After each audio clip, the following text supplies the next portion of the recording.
Kasi nag-iwan na si Christian ng pandisil kahapon. Ganito nga pala yung paggamit ng ano. Ang ginamit nating abono dito ay urea, yung puti. Tapos ilalagay natin dito yan, isang lata ng sardinas. Tsaka lalagyan ng tubig para diretso tunaw na bago idilig.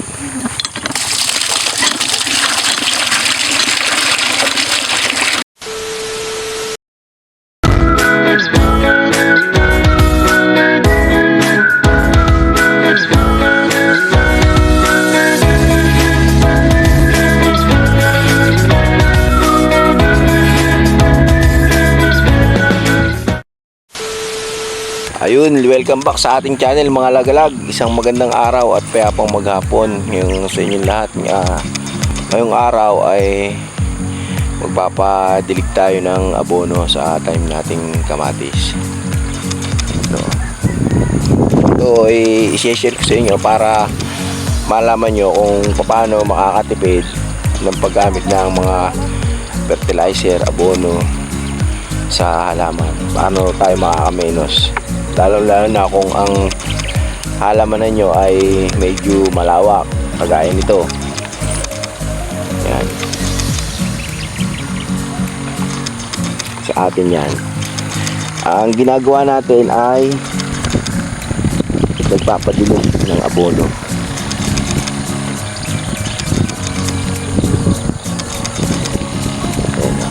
Ito, tingnan natin yung pisang ko. Muna mo ng anuhan, pagka ano na kuya, pagkagahok na sa amo. Baby, ano eh. May Ito yung dahon. Ay baka magdaamag. dahan-dahan lang ang sabon ng ano. Ayan. O dito ang ano yan, o. Ang konti naman. Tatalabay. Dapat nga isang ganyan eh, ang buhos, kuya. Kaya ito? Oo. Yan, o kaya yan. Ganyan.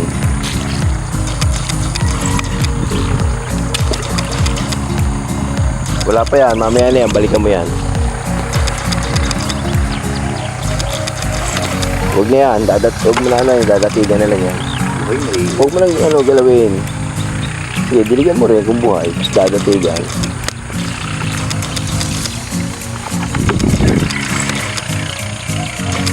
Ito ay 8 araw na itong kamatis natin mula na tinanim.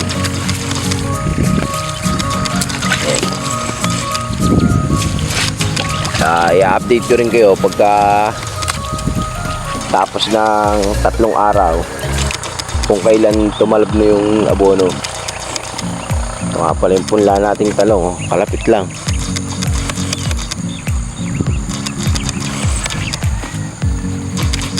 Ganito naman kaming magpunla, sinasabog namin sa lupa. Ayan, maganda na.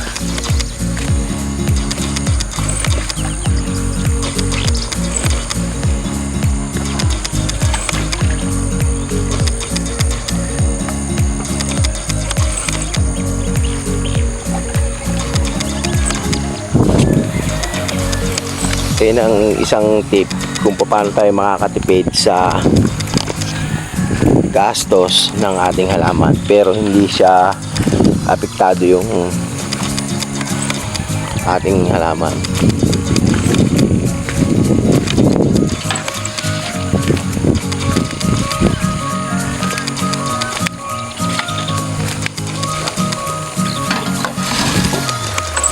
Yung pahuling ganyan to, huwag mo patatamain sa ano ha. Yan ang anak ko, si Kulot.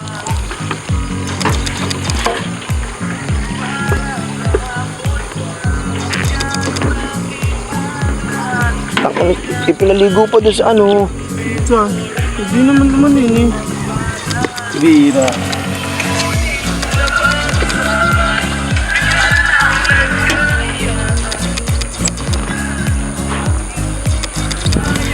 Tara, papakita ko sa inyo kung paano ang gagawin sa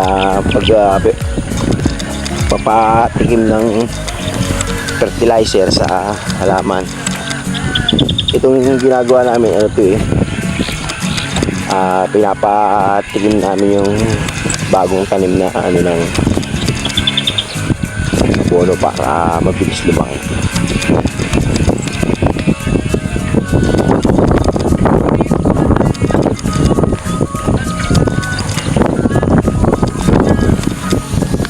Iwanan nyo yung ano, tabo nyo kung saan kayo natapos.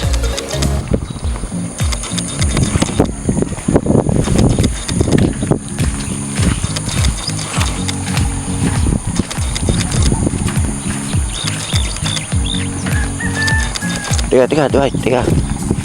Ala ko.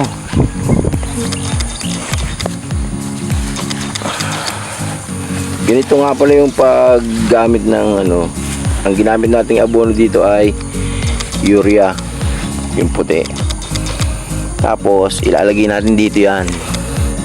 Isang lata ng sardinas.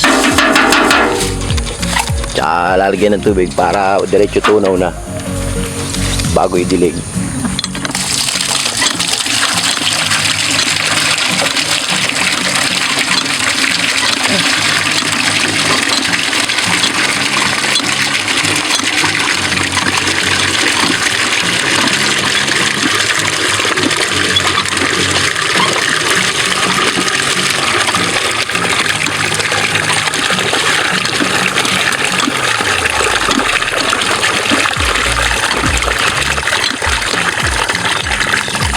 Ayan, isang timbang tubig sa isang lata ng sardinas. Ito nga pala yung mga kawayan natin na gagamitin. Galing pa sa ano yan, Kalayaan, Magalolong.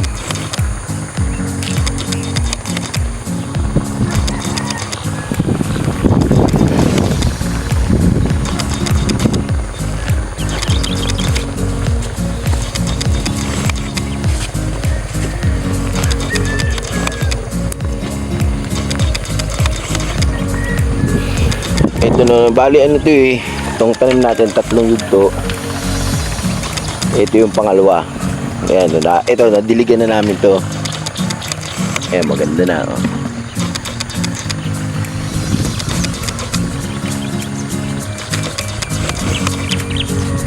Ayan ang pangalawa.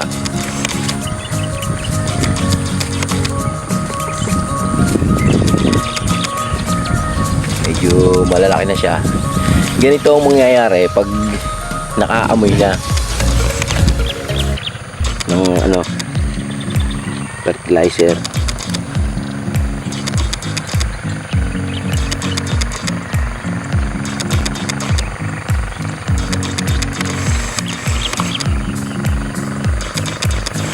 Ganyan ang mangyayari pag nakaamoy na. Ayan.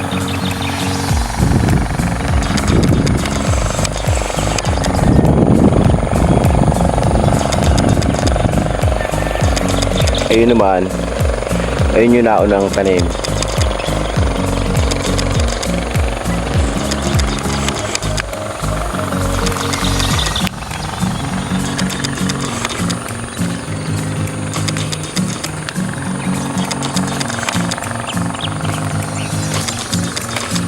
Ito naman yung pangatlong tanim. Itong area na to. Ito yung dinidilig namin ng abono ngayon. Padilig para mabilis makakain ng halaman yung abono.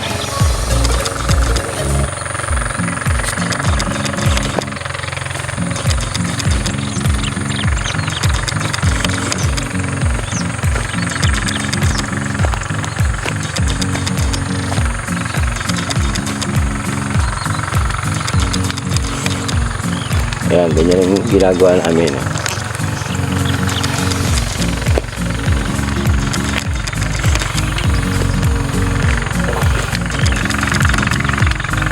Sabi ni Dwight, kuya, baka daw kayo patapos na. Sabi ko, magdidilig ba yun sila, inaulan? Ito, tamang-tama lang ngayon. Bagsak nga niyan, hindi pwede bagsak niya. Paglali pa yan ng abono, DPU na naman yun. Pwede yan, baksakan. Kaya lang, nakayuko ka. Hindi pwede yung kagaya ng ginagawa ni Renzi na nakaganto, nakatayo. Kailangan nakaganto ka para ang lagay. Buong unti nilagay. Tignan, mga 3 lang ang i-cover mo dyan sa isang 3 puno lang. Para ma-sustain nila yung sustansya ng inilalagay natin. Ayan kung titingnan nyo, ito lang yung itsura niya Pero paglipas ng 3 araw o 5, makikita nyo, tataba na yan. Pati yung puno niya tataba.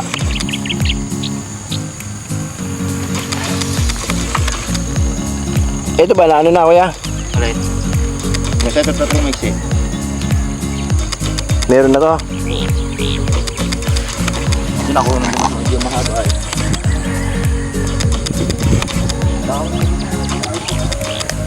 Wala yan. Isa lang ang ibig Dalawa nito sila, Dalawa. Dala niya sila.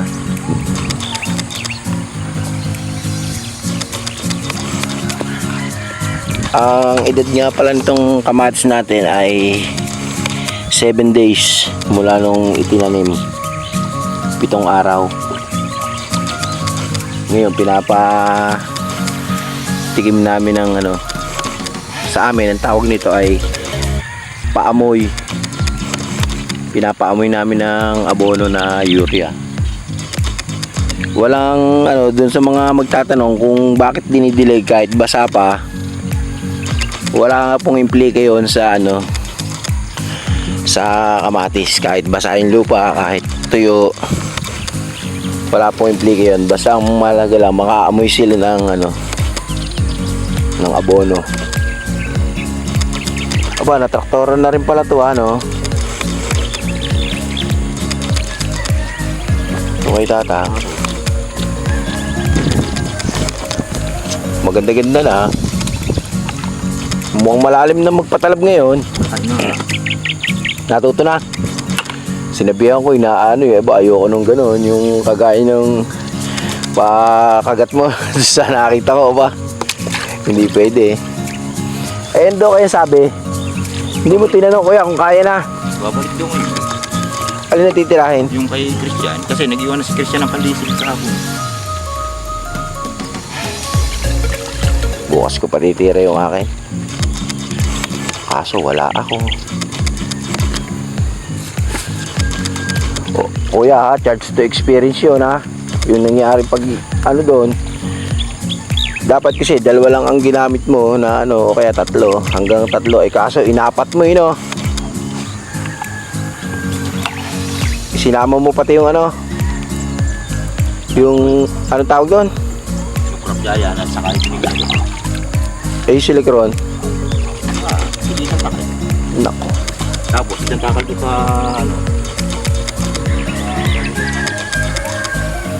takala ng trigger. Ano ba? Dala mo to? Pero ito, binuga mo rin. Hindi nga, maabot dito. 2 tangkal. Hindi yung punlaan. Ngayon, i-spray ko ito pagkatas mong tilig. Ayun pa, makapag-spray kahapon ay nag-uulan naman. Ang gagamitin mo lang yun Trigger lang, saka silicone. Hindi, ba't gagamitin mo yung Trigard? Wala namang to. Huwag hindi ganun ang Hindi, na lang. anti-uod lang. Yun lang, silicone lang. Oo, huwag kang titira ng gano'n at madidisgrasya. Kita mo alam mo pikiti tayo ngayon pinapaganda nga natin kagaya pinapaganda na disgrasya pa.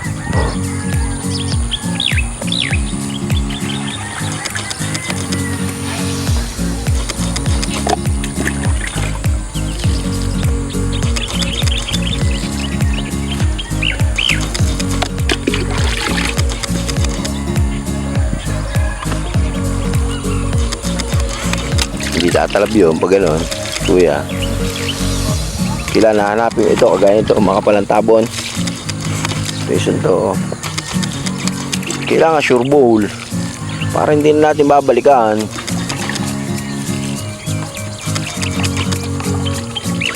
Mga 3 lang i-cover mo dyan sa mo, sa ginagamit mo.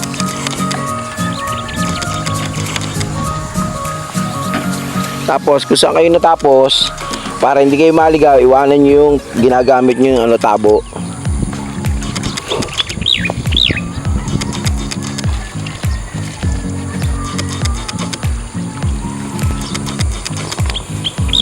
Yun mga lagalag, yun ang tamang diskarte pag malawak ang taniman nyo, tapos gusto nyong maka-menos ng konti, makapagtipid ng konti sa halaman pero hindi tipid yung halaman. Ang susunod natin dyan ay babaksakan na natin yan, yung tinatawag na pakakainin na. Ganito amag.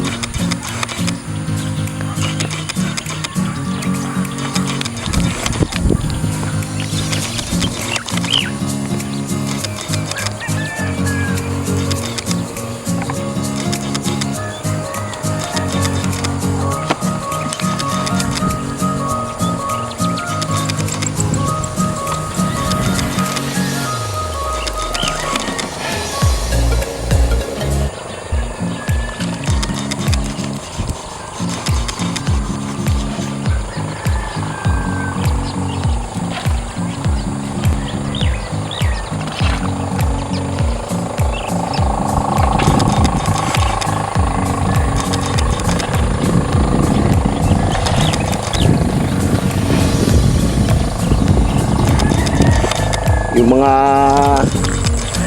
magtatanong, paki-comment na lang doon sa video yung tanong nyo para matulungan ko rin kayo, maturuan kung anong dapat gawin doon sa mga bago pa lang na gusto sumubok na magtanim. Paki-comment na lang kung ano yung tanong nyo at ano yung kailangan nyo para kahit pa paano share ko sa inyo yung yung ginagawa ko dito sa aking taniman. Ayun nga pala yung hawa na yan, talong naman itatanim natin dyan. Tanim din tayo dito labanos, kamote, meron din tayo dito.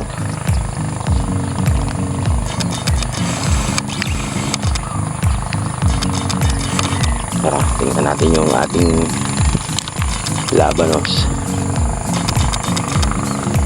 sa kamote. Yung kamote, bagong tanim lang yun.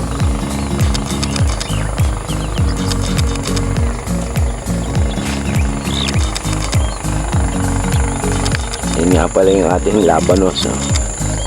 Tingnan natin yung laman. Ayun, nakita nyo yung laman. Bata pa siya. 1 month old pa lang to. Ito naman yung kamote. Ayan.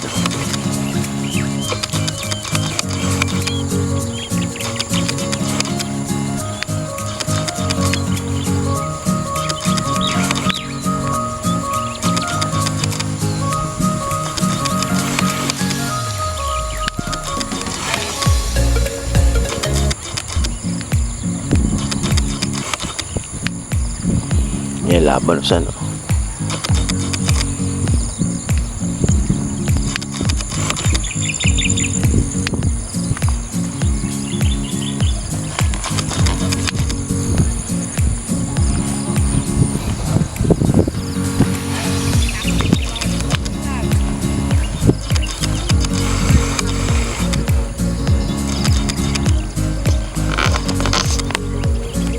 Ito nga pala sa katabi ko, kamatisan din eh. Ay, ba't may binibig yan? Binablog ko. Ha? Pakikita mo kay boss. Hindi. Ibablog ko. I-upload ko sa channel ko. Ito nga pala sa katabi ko to. Ito yung sa akin. Ito naman yung sa kanyang taniman. Malalaki na yung talong niya. Dahil kaya malalaki na yung talong niya, trahidor to eh. Unang tumatanim to lagi eh. Ayan o. May bunga na pala. Natyaga rin sa kapipirot. Pero konti yung gamot na yung binili ko. Di mo, wala nang kuna. Yung natitira na lang. Ano ba yung binili mo? Proclaim. Sa online? Hindi. Doon sa Available available dyan sa atin o doon sa Wala. technician? Sa technician. Sa kung siya bumili. Sa hindi na sa akin. Sa Liliw. Yung video na puksa-puksa. O, kaya kalumitaw na bulaklak eh. Nabos-bosan nga, hindi kagaya nung isang nagpunta ako rito na... Di ba halos panay? Oo, mga nakaganon. Oo. Ngayon, halos wala na eh. Madalang na, wala na nga. Mga ko na eh. Eh, patatlong bomba ko lang yan. Oo. Gumanda-ganda. Pero kung mapalasupang. Hindi, yung pagkaroon ng batok-tok, isang pabor din sa ating mga nagtatanim ng talong.